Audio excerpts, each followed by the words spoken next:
4 8 8 4ក៏អត់គូប្រើដែរអានេះវាធ្វើឲ្យយើងចាយលុយច្រើនតែបើសិនជាលេខឡានវិញលេខហ្នឹងគឺលេខគ្រោះថ្នាក់ចរាចរណ៍ចាលេខមកលេខទូរស័ព្ទគ្រាន់តែជាលេខឡានអញ្ចឹងលេខដែលមានឥទ្ធិពលចំពោះយើងខ្លាំងបំផុតលេខទូរស័ព្ទនិងលេខឡានពីព្រោះយើងជិះឡានទៅ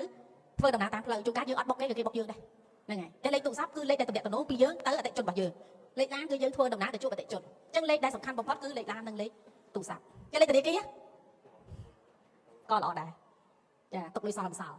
អាហ្នឹងចាំមើលទៅមាននឹងទាំងអស់អញ្ចឹងប្រធានបទថ្ងៃនេះនិយាយពីលេខទូរស័ព្ទហើយលេខទូរស័ព្ទដូចគ្នាចាប់ពីថ្ងៃនេះទៅនៅពេលដែលយើងទិញលេខថ្មីកូនយើងកំពុងរៀនយើងយកលេខដែលធ្វើឲ្យសតិបញ្ញាកូនយើងល្អរៀនបកកាយពេលយើងលក់ដូរយើងយកលេខតាក់មួយការលក់ដូរដាច់អតិថិជនច្រើនដល់បើយើងជាតារាយើងធ្វើម៉េចឲ្យល្បីយើងប្រើលេខតារាចឹងលេខតារា9 4 9អាយ៉ាតារា9 4 9ឬក៏4 4 9ឬមួយក៏4 4 9 9កាត់រហូតដល់អូខេអញ្ចឹងហ្នឹងលេខតារាអញ្ចឹងឧទាហរណ៍ថាលេខ9គឺជាលេខធាតុភ្លើងកុំភ្លេចណា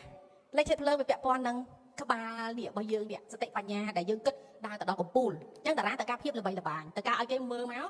អស្ចារ្យមើលមកលុយឧទាហរណ៍ថាសំដែងឲ្យគេមើលសំដែងគេមិនមើលសំដែងធ្វើម៉េចធ្វើអីកើតអញ្ចឹងបានគេទៅការលេខធាតុភ្លើងបើយើងមើលថាកន្លែងទីនោះជាទីល្ងិតយើងដាក់ភ្លើងពុកឬយើងងាកទៅមើលឃើញភ្លាមអញ្ចឹងធាតុភ្លើងជាធាតុដែលទាញចំណាប់អារម្មណ៍ទាញចំណាប់អារម្មណ៍អញ្ចឹងតារាប្រើលេខ9ល្អអញ្ចឹងបើសិនជាតារានឹងឆ្លាតប្រើលេខណា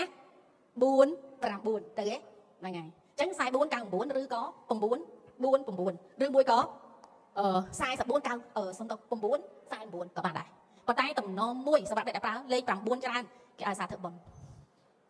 ចាចូលចិត្តណាអូខេពួកតែអីកុំអត់ចិត្តយើងស្ងប់ក្តៅហ៎ទីភ្លើងក្តៅពេកចាអញ្ចឹងមែនតើទៅយើងឲ្យតែចិត្តបុណ្យចិត្តយើងស្ងប់ហ្នឹងមិនចឹងហ្នឹងហើយអូខេចាអញ្ចឹងតមកទៀត